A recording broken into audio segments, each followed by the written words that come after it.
அனைவருக்கும் அருள் சரவணன் அன்பு வணக்கங்கள். தஞ்சை பெருவுடையார் கோயில். இந்த கோயிலுக்கு நான் பலமுறை போயிருக்கேன். ஆனா ஒவ்வொரு முறையும் அந்த கோயில் இன்னும் புதுசா தான் தெரியுது. இந்த பிரம்மாண்டத்தோட இன்னொரு சொரூபமா தான் இந்த கோயில் இருக்கும். உண்மையாகவே அந்த கோயிலோட அந்த சிற்ப வழிபாடுகள், சிற்ப வேலைப்பாடுகள்லாம் நம்ம பார்க்க இன்னும் ஒரு முறை பார்க்க முடியலாமான்ற அந்த ஒரு எண்ணம் தான் தோணுமே தவிர்த்து, அந்த இடத்த விட்டு போணுன்ற அந்த ஒரு எண்ணமே அது கிரியேட் ஆவாது. இந்த பதிவு பத்தி போடணும்னு ரொம்ப நாள் ஆசை.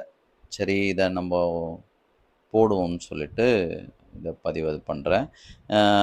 இந்த பதிவு உங்களுக்கு புடிச்சிருந்ததுன்னா, உங்க ஃப்ரெண்ட்ஸுங்களுக்கெல்லாம் ஷேர் பண்ணுங்க. வாழ்த்துக்கள். வாழ்க வளமுடன். தஞ்சை பெருவுடையார் கோயில், பிரகதீஸ்வரர் கோயில்னு அழைக்கிறாங்க. இது உலக பாரம்பரிய சின்னமாவும் கருதப்படுது. இந்த உலக பாரம்பரியன்றதுக்கு இந்த கட்டிடக்கலையே இது சான்றா இருக்கும். இது 10ஆம் நூற்றாண்டுல புகழ்பெற்ற பேரரசன் தான் சொல்லணும்.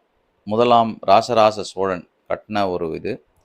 இது 1003லேருந்து 1010ஆம் வருடம் வரைக்கும் அது கட்டி முடிக்கிறாங்க. குறைந்தபட்சம் 7 வருடங்கள்ல கட்டி முடிக்கப்பட்டதா கல்வெட்டுகள்ல சொல்லப்பட்டிருக்கு. 2010ஆம் ஆண்டு 1000வது ஆண்ட கொண்டாடுனாங்க. இந்த இத அ கட்டுன கட்டட கலைஞர் பேரு குஞ்சரமல்ல பெருந்தச்சர்ன்னு சொல்லி கல்வெட்டுகள்ல எழுதியிருக்கு. இந்த உற்சவருடைய அ பேர் தியாகராஜர் அப்படின்னும், தாயார் பேர் பெரிய நாயகின்னும் கூப்பிடப்படுது. அ தாயாருடைய பேர் உற்சவருடைய தாயாருடைய பேர் கமலாம்பிகைன்னு சொல்லி அழைக்கிறாங்க. இது தலவிருட்சம் வன்னி மரம் இருக்கு. வன்னி மரத்தாண்டி உங்களுக்கு ஒரு விநாயகர் சன்னிதானமும் உங்களுக்கு இருக்கு.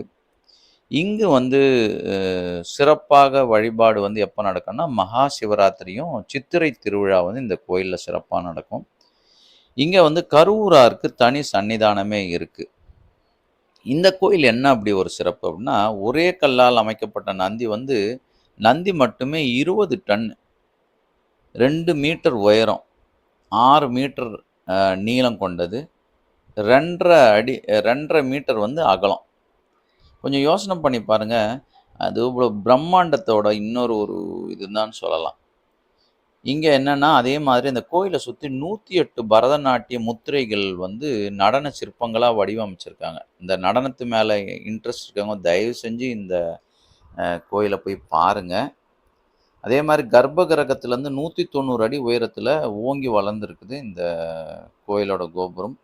இது கருவூரார் சித்தருக்குன்னு தனி சன்னிதானமே இங்க உண்டு. வராகி அம்மன பத்தி நெறைய பேசலாம். வராகி அம்மன பத்தி அடுத்த ஒரு பதிவுல நான் போடுறேன். இங்க இருக்க வராகி அம்மன் என்ன சிறப்புன்றத பத்தி நான் அடுத்த பதிவுல போடுறேன். இந்த கோயில பத்தி இன்னும் சொல்லணும்னா, லிங்கத்தின் உயரம் 12 அடி. உண்மையாவே பாருங்க, தமிழனுடைய உயிரெழுத்து, தமிழ் மொழியினுடைய உயிரெழுத்து 12.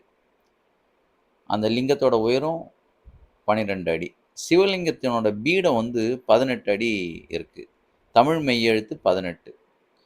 கோயில் கோபுரத்தின் உயரம் 216 அடி. தமிழ் உயிர் மெய் எழுத்துக்கள் மொத்தம் 216. லிங்கத்துக்கும் நந்திக்கும் இடைவெளி 247 அடி இருக்கு. தமிழ் மொழியில மொத்த எழுத்துக்கள் 247. கற்களே கிடைக்காத அந்த காவேரி சமவெளி பகுதியில 15 தளங்கள் கொண்ட சுமார் 60 மீட்டர் உயரமுள்ள கற்கோயில் கட்டியிருக்காங்க. அதே மாரி இங்க சிவலிங்கம் 6 அடி உயரம், 54 அடி சுற்றளவு கொண்ட ஆவுடையார் இருக்கு. அதே மாரி உயரம் 23 அடி உயரம் கொண்ட தனித்தனி அ கல்லுங்களால செதுக்கி இணைக்கப்பட்டிருக்கிறாங்க. விமானத்தோட கோபுரம் 80 டன் எடை உள்ள ஒரே கல்லால கட்டப்பட்டதுன்னு சொல்றாங்க. ஆனா இது ஒரு தவறான கருத்து. ஆனா 80 டன் எடை உண்டு. ஆனா பல தனித்தனி கற்களால தான் சேர்த்து கட்டப்பட்டது. அது இந்த ஆரஞ்சு பழம் சொலன்னு சொல்லுவாங்க இல்லையா? அந்த மாதிரி இது பல கற்கள சேர்த்து 80 டன் எடையோட கட்டப்பட்டிருக்கு. இப்ப இவ்ளோ உயரம், நீளம் அந்த தமிழ் மொழிக்கான ஒவ்வொரு எழுத்துக்களும், அக்ஷரங்களுக்கு ஏத்தா மாரி கட்டப்பட்டிருக்குன்னா, இத நேர்ல பார்க்க வேணாவா? கண்டிப்பா வாய்ப்பு கிடைச்சுன்னா தயவு செய்து இந்த கோயில தரிசனம் பண்ணுங்க. ரொம்ப சக்தி மிகுந்த ஒரு கோயிலு. இங்க சிற்பம் இதில வந்து இப்ப நீங்க பார்த்துட்டு இருக்க வந்து சிவன் வந்து முருகப்பெருமானுக்கு வந்து ஆ அந்த தலைப்பாகை கட்டி விடுறா மாதிரியான ஒரு இது. சிற்பம் வந்து ரொம்ப அழகா இருக்கும். இத நீங்க பார்த்தீங்கன்னா, நீங்க வேற எங்கேயும் போறதுக்கே உங்களுக்கு மனசு வராது.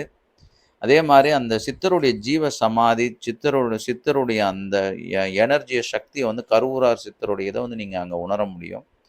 அதே நேரத்தில மகாலட்சுமியோட சிலை வந்து உண்மையாவே நேர்லயே மகாலட்சுமி அந்த அளவுக்கான ஒரு இது இருக்கும். சுத்தி வந்து சுப்பிரமணியருடைய சன்னிதானம் எல்லாமே இருக்கு. பாருங்க, அங்க தரிசனம் பண்ணுங்க. ரொம்ப சிறப்பான ஒரு கோயிலா இது வந்து உங்களுடைய மனதில வந்து நீங்கா இடம் பெறும்ன்றது என்னுடைய நம்பிக்கை, என்னுடைய இது கூட. வாழ்த்துக்கள். அந்த தஞ்சாவூர் மண்ண மெரிக்கிறதுக்கும், அந்த இறைவன தரிசனம் பண்றதுக்கும் அவரு உங்களுக்கு அழைப்பு விடுக்கணும். இந்த இது வந்து உங்களுக்கு புடிச்சிருந்ததுன்னா, தயவு செஞ்சு ஷேர் பண்ணுங்க. வாழ்க்கையில ஒரு முறையாவது நம்ம இந்த கோயில தரிசனம் பண்ணுங்க. ரொம்ப விசேஷமான கோயில். வாழ்த்துக்கள். வாழ்க வளமுடன்.